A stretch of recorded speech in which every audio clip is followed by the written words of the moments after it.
What's going on, guys? Aaron Guyette here with the Living.Fit show, and I get the incredible pleasure of talking to Kelly Matthews. So, Kelly Matthews, she's sort of been a bit of a rising star in our other user content that we have shared, and I think obviously that is because she is a rising star herself, using social media, specifically Instagram, but other social media avenues as well, as a way to kind of get a message across to people, not only of what obviously she can do and how awesome she looks doing it, but that, humans have this potential that they don't realize that they have, that they can actually be athletes, even if they were never athletes. And so I have the great pleasure of talking with Kelly Matthews, who moved from Boston to Austin.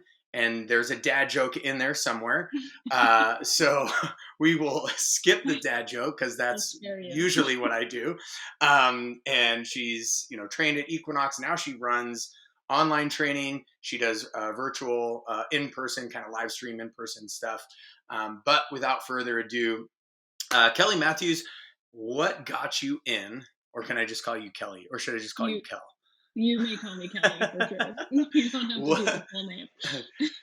Mrs. Miss, what Ms. got you into, Ms. What got you into fitness? What was the thing that attracted you there?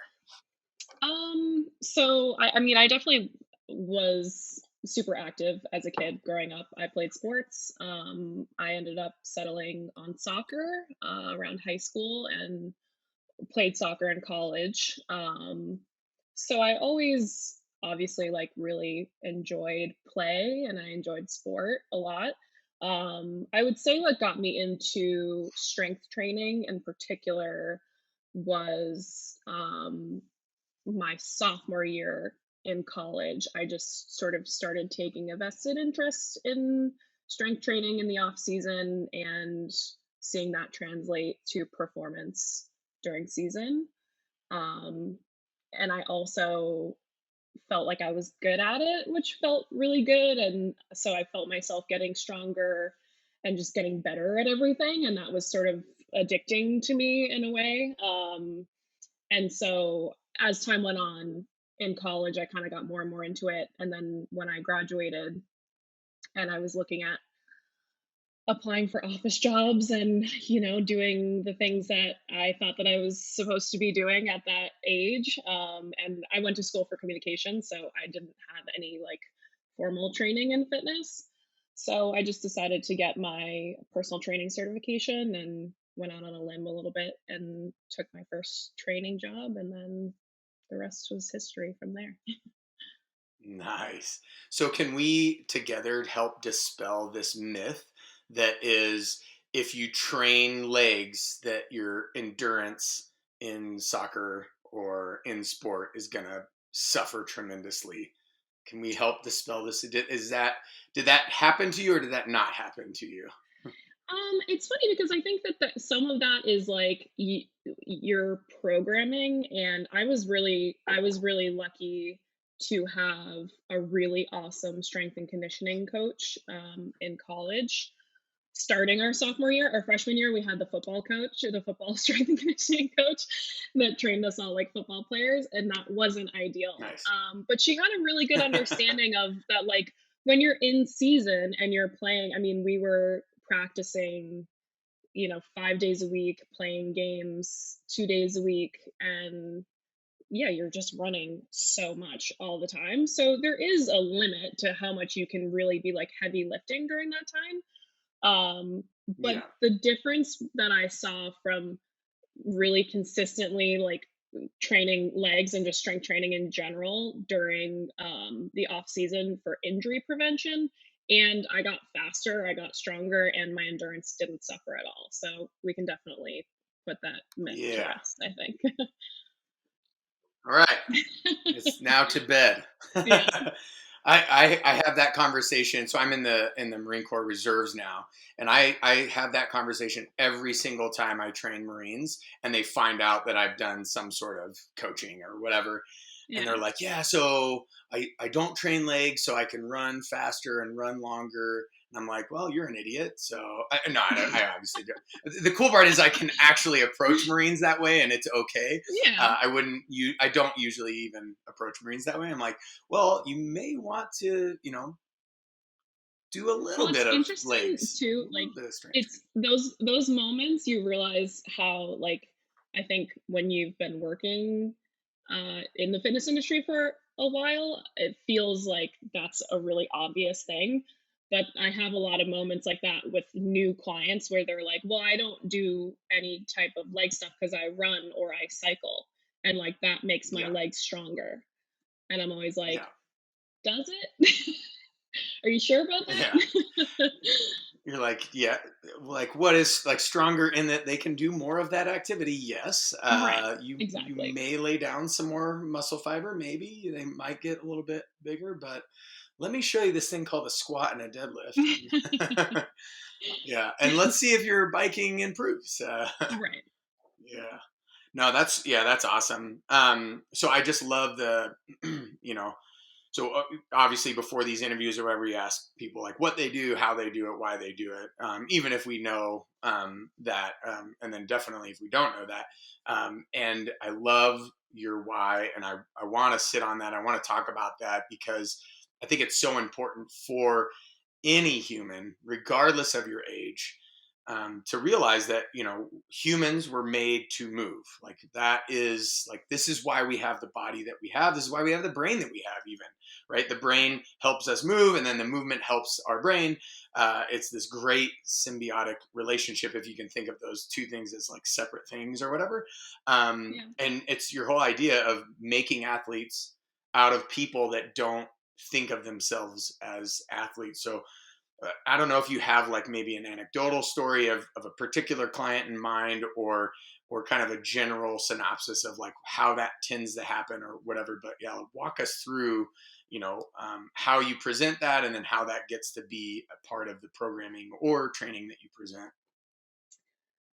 Yeah. So I think I definitely have a lot of anecdotal stories about clients that I've worked with personally. I think the overarching theme that I found in working with people that maybe didn't grow up playing sports or they haven't played sports in a really long time or they've never lifted, they've never, whatever the background might be, where they don't consider themselves an athletic person. And that's always so interesting to me because, like you said, we're meant to do this. No matter how your body is built, it's still built to move and it's still built to progress and get better. And the more you do it, the better you're going to get at it. And it's just amazing for me to see. It's like my favorite when people ask me, what's your favorite type of client? And my answer is always the client that's willing to do it. And because it doesn't matter. Yeah, it would be really cool to work with elite athletes. Yeah, that's great.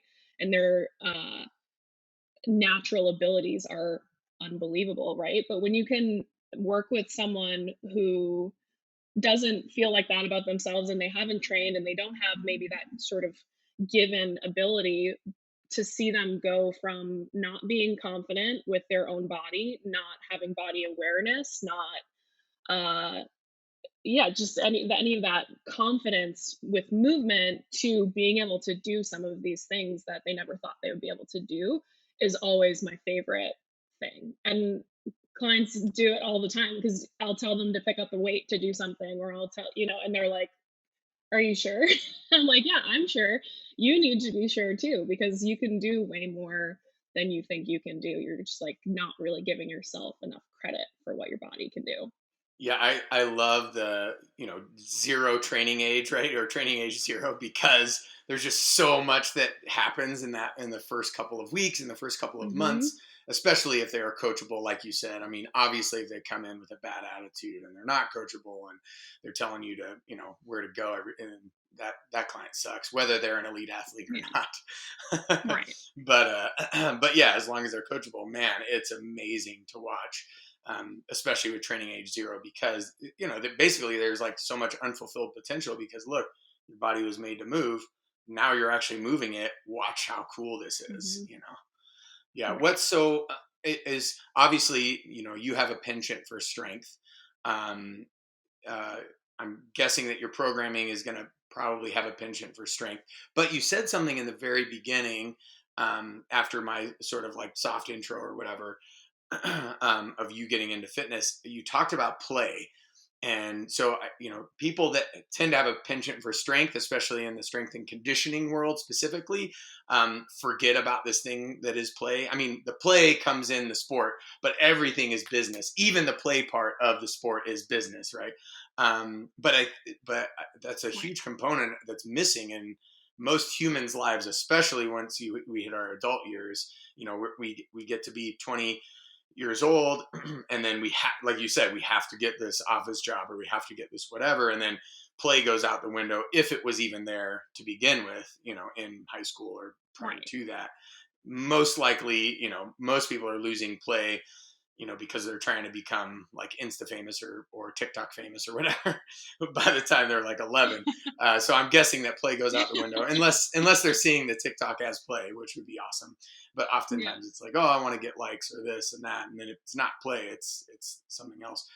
So yeah, define to me, or explain to me, if you incorporate play still, how do you incorporate play? What does that look like? Why is that? Why was that something that you specifically hit on in the beginning? I think play is so important for everyone, especially in terms of motivation might not be the right word, but it's the only one that I can bring up right now. Like uh engagement.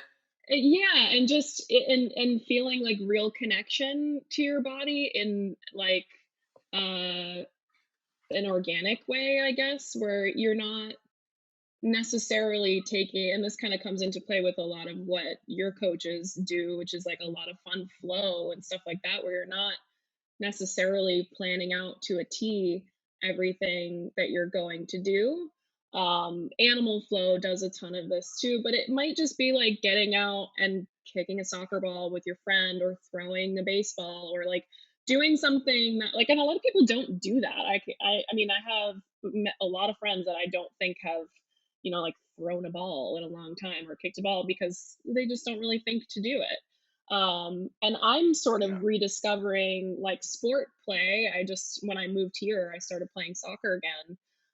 Just like pick up with a bunch of guys, but it's awesome, and it's like knocks me on my ass every single time. I get exhausted, but Right. I'll be playing. I play twice a week, and usually it goes for like 2.5 hours. And I finish, it's like, yeah, I'm tired, but I don't look at that being like, oh my God, like why am I doing this? This isn't fun. It's just, it goes by really fast, and I end up getting my butt kicked, and it's great.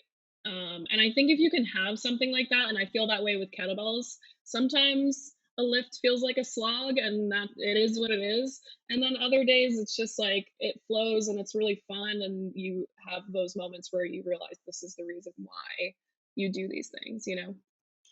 Yeah, that's awesome. And not to even mention the social emotional connection, right? That's happening with those guys that you're, playing pickup soccer with or whatever. When there's more than, it's not just individual play, but it's play with people. Yeah, We community. Yeah. Yeah, exactly. Your community connection there.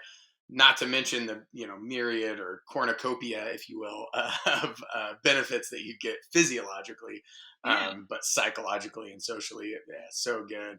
Yeah, I love it.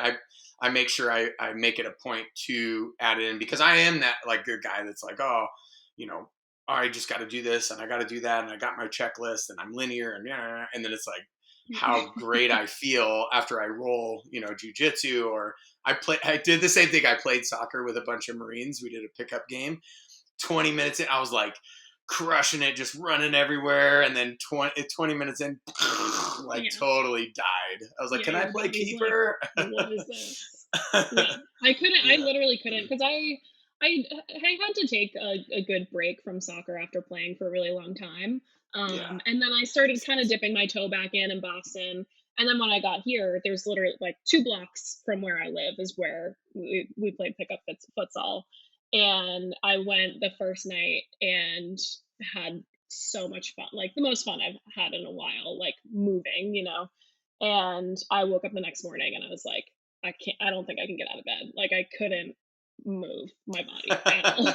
It was horrifying. It was the most sore I've been in so long. I was like, I can't remember the last time like my pelvic floor was sore. Like that's the level of soreness I Right? was feeling. Oh yeah. But it's good. Yeah, 100%. Well, and then you weren't like, I don't ever want to do that again. You're like, let's do it again. Yeah. I went back on Wednesday. It was great. Yeah. Yeah. Heck yeah. No, that's awesome. So let's talk a little bit about your training. So obviously you've done a bunch of like one-on-one, and I don't know if you did small group or classes or anything like that when you were working your first job, but now, and probably some of this is COVID, I'm guessing, COVID driven. You kind of talk us through how it is that you do training now and how it's kind of morphed into something that's different, and what that looks like a little bit. Sure. Yeah, I worked at a corporate gym for 6 years and change. And I trained exclusively in person. And it's funny to think now because I never saw that changing at the time. It always just felt like training is training and this is how you do it. And then Yep. Yep. COVID hit and the gym shut down. And I immediately, just as a lot of trainers did, just pivoted towards virtual. Um, and I kind of was just thinking, let's see how this goes. I don't know if people are going to like it. I don't know if I'm going to like it. I don't know if it's going to work logistically. Let's just figure it out. But what I learned quickly was that people, especially at that time when we were in full lockdown, and I know it was different in different parts of the country, but in Boston, it was full on like you go out in the street and it feels like the apocalypse. Like nobody was out, nobody was leaving their houses, apartments, whatever. And so Yeah. what I found was that people really wanted to move. They missed working out a lot and they were home with like their kids and their family and they're not moving their bodies and they're working all day from home and trying to manage all of this stuff. It was like super stressful for everybody. So as soon as I asked, people were like, yes, yes, yes, I want to train virtually. And it ended up being a pretty smooth transition overall. It kind of, we just figured out the equipment that people had on hand. People tried to get a little bit more equipment, which was an adventure. But yeah, and now, I mean, all but two of my virtual clients now are clients from Boston, that were long-term clients training in person that transitioned to virtual, and now we've carried that on, and it's been really nice because it's a little connection back to home that I didn't have to relinquish all of my training relationships from home, and I get to see them a couple times a week. So that takes up a chunk of my business. And then the social media stuff really, I started to ramp that up a lot during COVID and just sort of made the decision to start pumping out more content. My friend Dre, who we used to work together, you guys have worked with him too.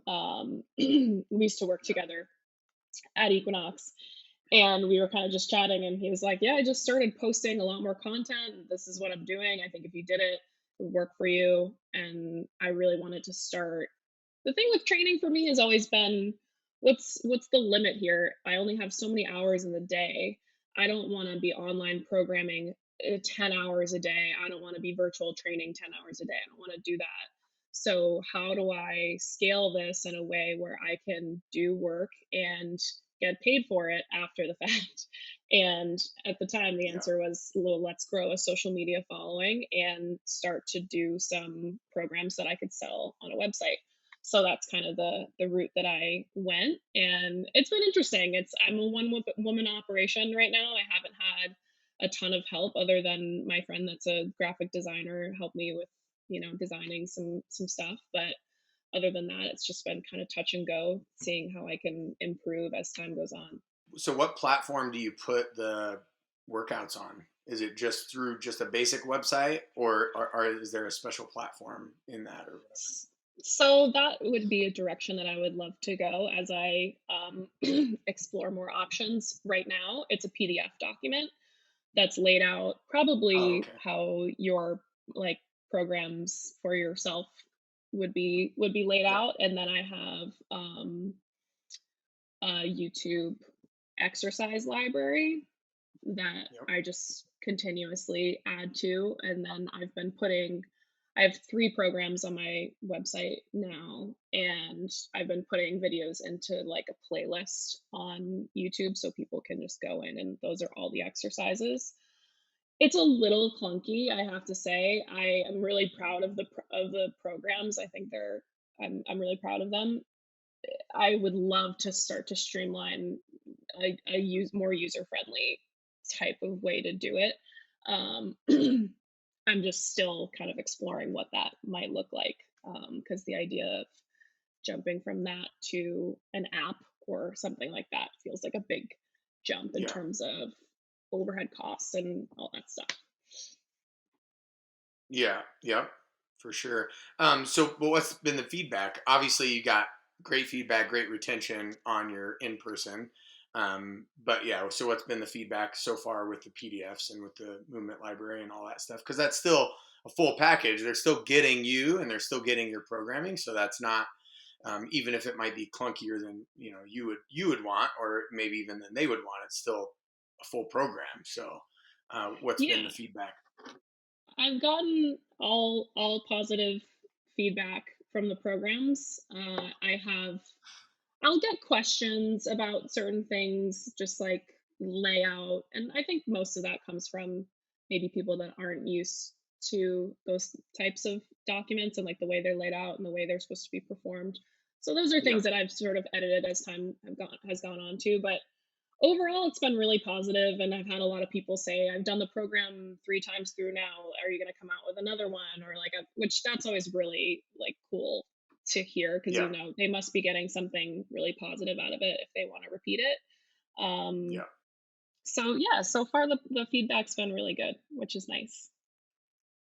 Yeah. That is. I love that. And the funny part is, you could, at least this has been my experience and observation in doing a lot of these, like, pre-written, pre-recorded, programs, whatever, whether it's through PDF or through an app of some sort or whatnot, or a database, or there's a million different ways to skin that cat, so to speak. But Yeah. but what I have found is, oh, like, okay, I'm gonna rewrite it because this was like the complaint that I heard, and then I rewrite it, and then I get another complaint that wanted it the other way. It's like, oh my Yeah. god! So it's totally like music, right? You're gonna choose, you're gonna select this music. Not everybody's gonna like it. So it's Mhm. like, okay, I'll just be confident with, this is the way that I do it, and I'll explain for the people that Yeah. don't understand that or whatever. Yeah, no, Exactly. that is, yeah, that's awesome. Um, Yeah. so so what have you found that has been like the most engaging, if you will, to get people to go from your social media into your program, or what's the most engaging for you on social media that has been helpful in this? That's a really great question, and I don't know if I have a full understanding of what exactly people want, and that's the ultimate question when it comes to growing an audience on social media, right? It's like, how can you tap into the vein of what people are looking for and what people are consuming right Yeah. now? And I really do try to be as honest and informational as possible. And I find that people relate to that. And I think being relatable really helps in terms of people wanting to consume more of your stuff because I don't know, I think it makes them feel like they actually know that you're being authentic and that you want to help them, and that, like, I'm pretty honest about my own strength journey, and, my own body issues and my own whatever it might be. And I think that is what's made me feel most connected with people, because they give me sort of similar feedback. And when I say something and they say, I feel the same way, or it's so great to hear you say that, I feel that way, or I've been trying to work on my pull up for years and I've never been able to do it, and I just tried this drill that you put on here, and now I just did my first pull up, which is like, that's the coolest shit ever.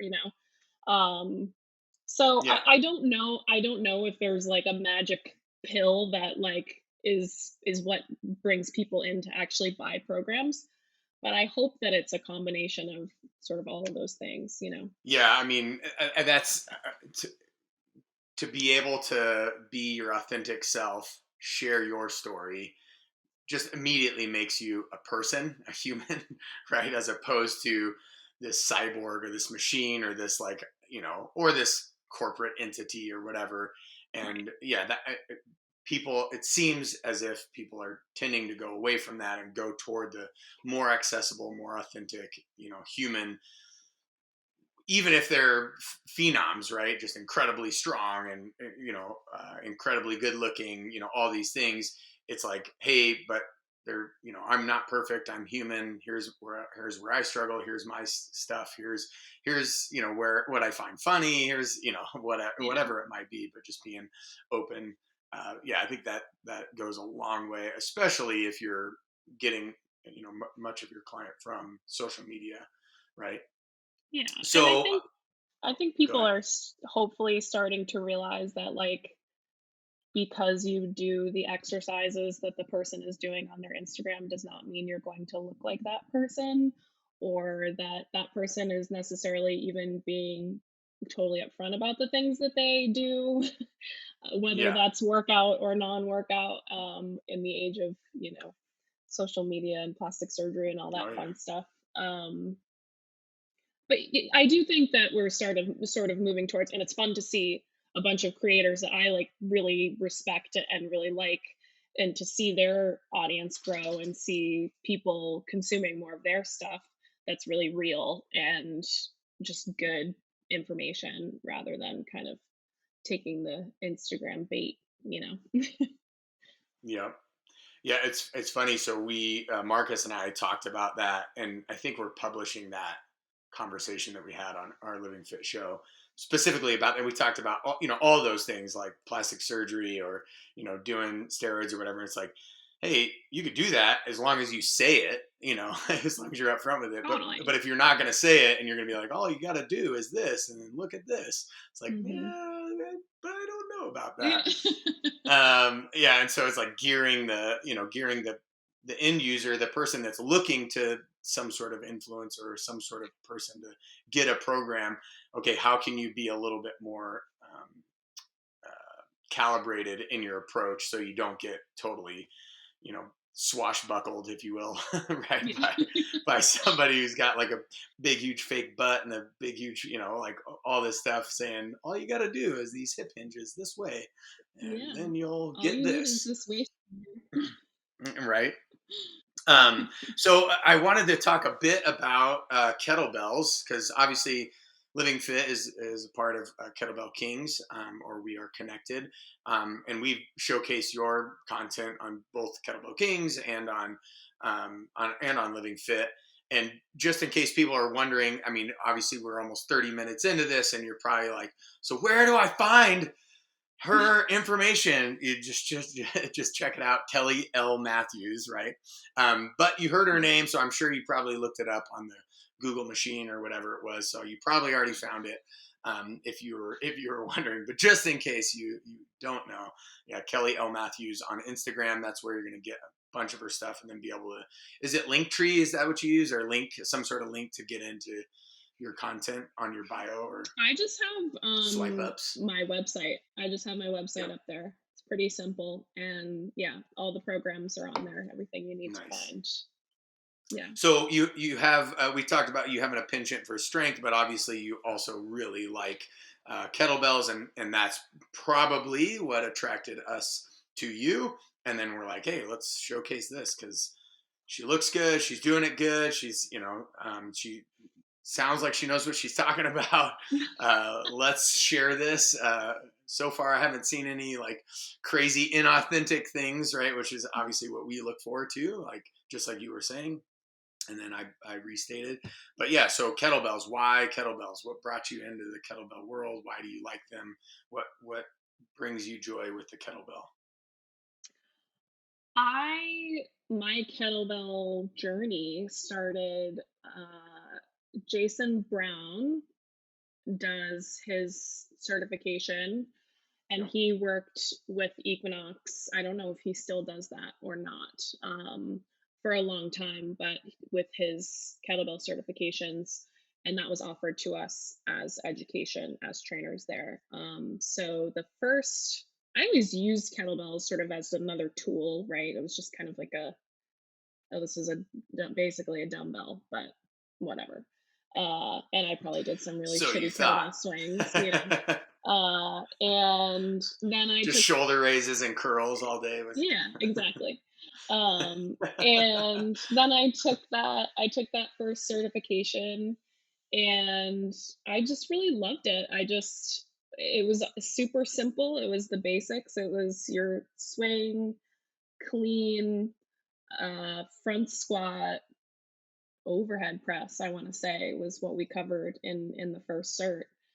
And even Yeah. just that, something about it, just I felt very drawn to it, and it's super fun to look back on like the stuff that I was doing at that time and just trying to, and it truly was play. It was horrendous to look at, horrible.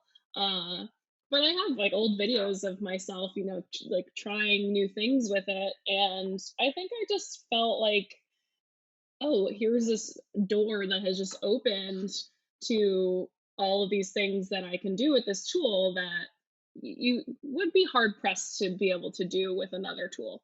Um, I just thought it was super versatile. It was fun. Like I've sort of gone through different phases. Like I followed, I did a functional patterns thing for a little while, like one of their online, I don't know if it's a certification or a workshop or whatever, and they do a ton of like really funky stuff with kettlebells, and I don't really do very much anymore, but that was sort of a branch that I explored. But that's sort of the fun thing about it, and you and I discussed this before we got on, just the idea of being super dogmatic when it comes to kettlebells, and I am not a coach Yeah. right now that is very dogmatic about it. I think you obviously want to be the best you can be, and like nail down your form, but I also think you should kind of just take what you like from different schools of thought and apply that to your own body and your own movement. And I don't think any tool should be looked at as this is the one way that you can use this that's right. Yeah. um so yeah, I don't know, I know I just went off on a big tangent, but No, that I I hope that love it. answered your Yeah, question. we talk about that all the time. Like if you're a hammer, then everything becomes a nail, even if it's not a nail. And so, yeah, even in our courses, we're like, hey, go check out other courses, go check out other certifications, go get more information. I mean, that's how the human learns, anyways, right? It's like Right. try attempt something, fail. Oh, now I failed forward so many times that now I'm able to do it. Okay, it's really hard. Now it's getting easier. Okay, now I want to learn something else, and then same process, right? Ad Yeah. nauseum, right, or ad infinitum, whichever way you want to approach that or have that perspective. But that's to me like I love learning, so I love to find do new courses, do new informational things as well as learn new techniques and things like that. Because yeah, in fitness, I mean, the body only moves a certain amount of ways, but in those certain amount of ways, there is so much that can be learned about how to do that and how to make results happen and things like that. So yeah, we love that you love kettlebells. And we love that you did those funky failure weird things in the beginning, because without those, like, you wouldn't, same with me. Like, I slammed the crap out of my wrist the first 1,000 times I cleaned a kettlebell. Oh, I couldn't be as cool and as smooth as Marcus was his first time. No, I'm sure he, banged himself up and did all sorts of weird yeah, things. you have to. It's It's like it's always so funny answering that question because that's like a very common question. Is people are like, my wrist always hurts, my forearm always hurts whenever I do kettlebells, and my honest answer is it's gonna hurt at first. You're not Nobody's gonna pick up a kettlebell and do a perfect clean or a perfect snatch the first time. You're probably gonna bang your forearm. I'll try and yeah. help you not bang your forearm anymore, but like it happens. It is what it is. Yeah, I'll tell you what. When I went to Marcus's course, he taught some training wheels that I wish I would have had where I wouldn't have destroyed, like, because I'm like a Uh-huh. glutton for punishment anyway. So I was like, whatever, pain is Fuck pain. it. Like, bah, like, but and then you teach clients that it's like, nah, maybe there's a better way, Yeah. right? Well, having But a good coach obviously is it's very valuable when huge, it comes to yeah, starting stuff like yeah. that, for sure. Yeah, and clearly, Kelly is a great coach. So if you're watching, if you haven't already gotten off of this and checked her out, you need to stop right now. Go check her out. Go check out Kelly L. Matthews on Instagram. Let that take you to her website. Check out her. She does actual in person. Are you available for that anymore? Or is that sold out? Or In-person sessions yeah, like the or live virtuals? stream virtual. Yeah. Oh yeah. So yeah, actually do have an option on my website right now that is sort of an intro session. And one thing that I noticed before I am able to bridge the gap between where I'm at and where I would like to be going with my online programs. I noticed that there were a lot of people reaching out saying, I really want to do one of your programs, but I've never really done any kettlebell training before, or I've never really, which I never want someone to dive in head first to doing kettlebell skills without ever having any instruction, It's like lift because they'll that with end, your back in a twisting, jerking motion. yeah, and they'll end up No, like don't you do that. probably with banged up forearms. But so I do have an option where you can do like a 30 to 40-minute intro session and either work on, like one thing that you really want to focus on, or get a little overview of the basics, and then obviously you have the option to do as many of those as you want to help kind of soak up the information. But yeah, I'm a little bit selective about the virtual work that I take.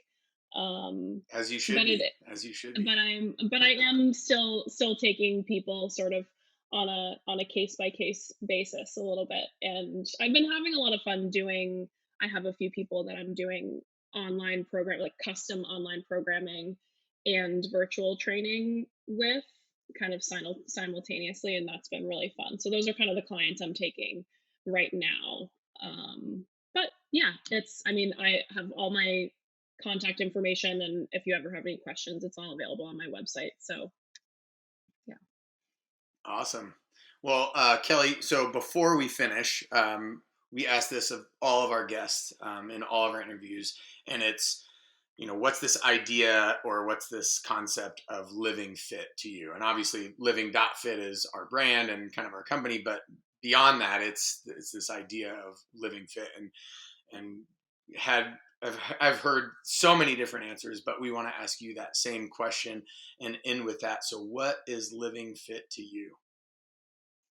Living fit to me, I think the idea of living fit, we all use fit in sort of Right. different ways, is, I wish I could give you like a good sound bite right now, but I really do think of it as fitting movement into your life in a way that makes you feel good. And I think it looks different for everybody, but I think it's not necessarily the pursuit of being fit, right? It's Hmm. uh the work that you put on a day-to-day basis that makes you feel like you're accomplishing something, or that you played that day, or that I think that fitness should be a means to improving your life in whatever way I you love it. want it to, I guess. I don't know. No, I love it because it's this emotional and physiological and psychological, because maybe movement, right, is going to make your joints feel better or whatever, and so then your body feels better, you feel better. But then Right. also maybe just being able to accomplish something like you said and get better at something makes you feel better because you feel more confident, you are doing something. I mean, it run so it can run the gamut. So I like that approach. It's not, it's not about, and I think oftentimes what gets sort of lost in translation, or shouted maybe louder in the fitness industry, is this idea of aesthetics only, or only strength, or only endurance, or like only body fat loss, Yeah. or only muscle gain, or whatever. And it's like, yeah, I mean, yes, Right. we And can like do those things, but yeah, and like what fitness looks like, or what fit looks like. yeah, yeah, And I think that it looks different on everybody.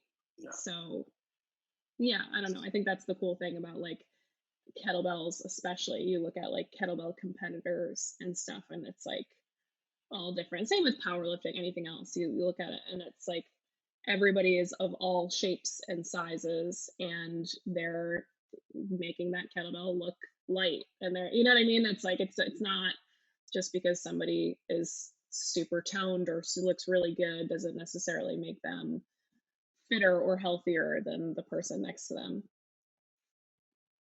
So you said kettlebell competitor. Are you talking about kettlebell sport? Yes. Oh dang! So we're gonna have to reconvene and do a whole new interview, because I that's, I mean, mean, that's all these things. That's all kettlebell sport. My wife did this really little background for me, so I appreciate her showing off all your accomplishments. showing off all No, these things. it's yeah. I like kettlebell sport is fascinating to me, and I've sort of taken a focus in hardstyle, and I really like want to continue to do that. But I'm fascinated by kettlebell sport, and it's something that I want to get into eventually. And I've talked Oh snap! to Jason about that before, and the idea of like being less dogmatic and more making the kettlebell work for your body. And uh, Yeah. there's a lot in sport that's fascinating to watch, like different people's forms and the way that they do it. It's yeah, we could I'm sure we could go on for a long time about it. Oh yeah. We'll dive in, and then we'll do a bunch of connections with some of the kettlebell sport peeps that I know and have had the great joy of like just being friends with and whatnot. I think, yeah, they would love to work with you. And if you want to get into it, let's do this. So I'm next one, down. guys, next one, Kelly and I, we're going to talk kettlebell sport. We're going to blow it up. Maybe, maybe it'll be like right after her first competition or something. I don't know. We'll see. Oh boy. Yeah. Well, thanks again for tuning in, guys. This is the Living Fit Show. This is Kelly Matthews. You can find her at Kelly L. Matthews on the Instagram, and we will see you on the inside.